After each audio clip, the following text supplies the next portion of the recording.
Hello, guys, and welcome to your F1 recap. Today we'll be covering the Hungarian Grand Prix. Let's get started. So let's start off with what a win for the champion. Lando Norris wins his first Formula One 2026 season win and as world champion.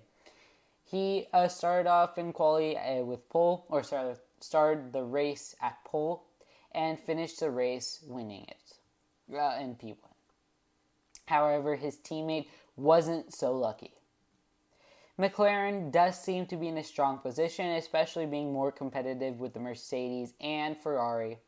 Lando Norris claims pole in quali, and Oscar Piastri gets P5 during quali after a ruined Q3. Verstappen gets P2. Max Verstappen, the four-time champ, claims second place at the Hungarian Grand Prix. Red Bull still struggles against its rivals, and with Hadjar in sixth, I think Max did mention a lot of reliability issues. Not reliability issues, more of car degradation. Like we have tire degradation now, the Red Bull struggles with car degradation, especially because the Red Bull is very fragile. That's what Max said, and it wasn't a very nice ride during the race and quali.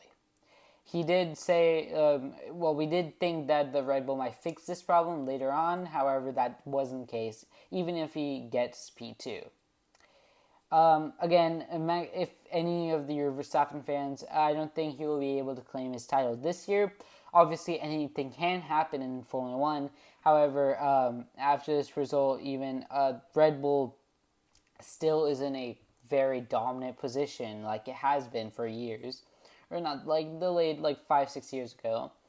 The Red Bull's new collaboration with Ford, their engine, has performed quite well. The beginning of the year, the team principal did mention that it wasn't going to be very nice. Red Bull might struggle a lot more.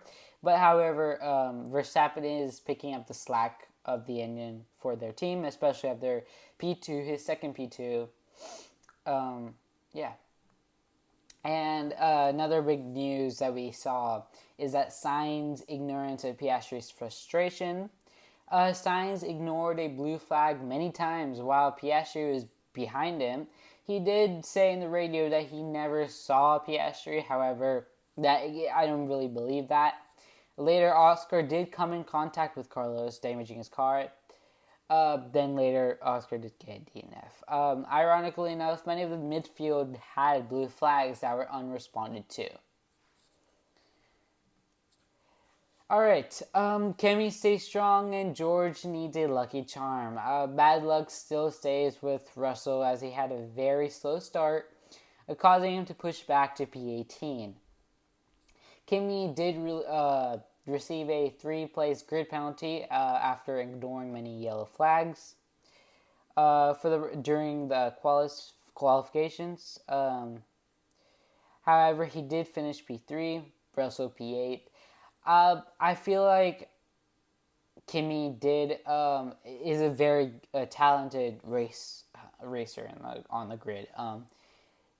Finishing P3 is a very strong mark, especially after the Mercedes, the Ferraris, and McLarens were also very dominant.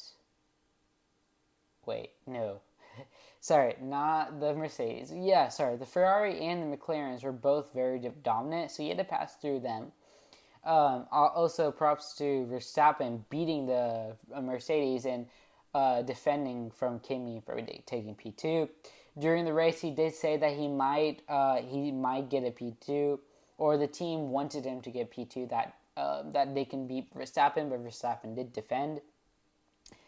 Many comments said that Russell did not look disappointed in any way after he finished P8 with a slow start. I think he has already accepted that reliability issues will be a problem in the future, and hopefully Mercedes can fix it, and he will probably have a good talk with the engineers. If you think that Mercedes is sabotaging George Russell, I don't really think that, especially because Kimi has also had many reliability failures in the past at Barcelona, etc. So, but Russell is just on another level of bad luck. So I think, Mercedes should fix this in the future, especially if they want to be more dominant, like they were the first few races.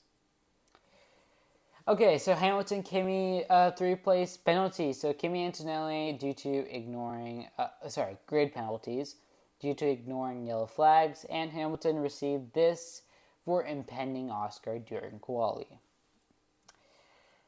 Okay, so this was the results. Lando Norris did finish and win. Max Verstappen P2, P3 Antonelli, P4 Leclerc, P5 Hamilton, P6 Hadjar, P7 Russell. Okay, so my bad. I thought Russell finished out on P8. My bad, guys. P8 Lawson, P9 Hulkenberg, P10 Arvid Limbad, P11 Bortoleto, P12 Gasly. Before I finish that, I need to mention out that V-Carb was very strong many races. The first few the recent races that happened, Belgium GP and Hungarian Grand Prix, they have been very strong, very strong.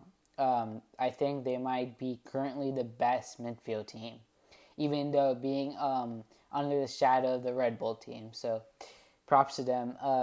Audi is also doing very nicely. As I was saying, P12 Gasly, P13, P14 Stroll and Alonso. Stroll is remembering who he is, and Alonso is just enjoying being up there, not being the 20s, P20, P21, or P22. Aston Martin is doing amazing upgrades to their car, basically a whole new car. I must be honest. They might score points in the future. I heard that Bahrain would be replaced by, I don't know, the Malaysian Grand Prix, so that might be a thing in the future. Yeah, so where was I? P15 Colapinto, P16 Ocon, P17 Albon, P18 Sainz, P19 Behrman, P20 Piastri with the DNF, Perez DNF, Bottas DNF. So, yep, this was the Hungarian Grand Prix. If I have missed anything, comment below, like, subscribe. This just is the first one out of many, hopefully. And thank you for watching. I hope you have a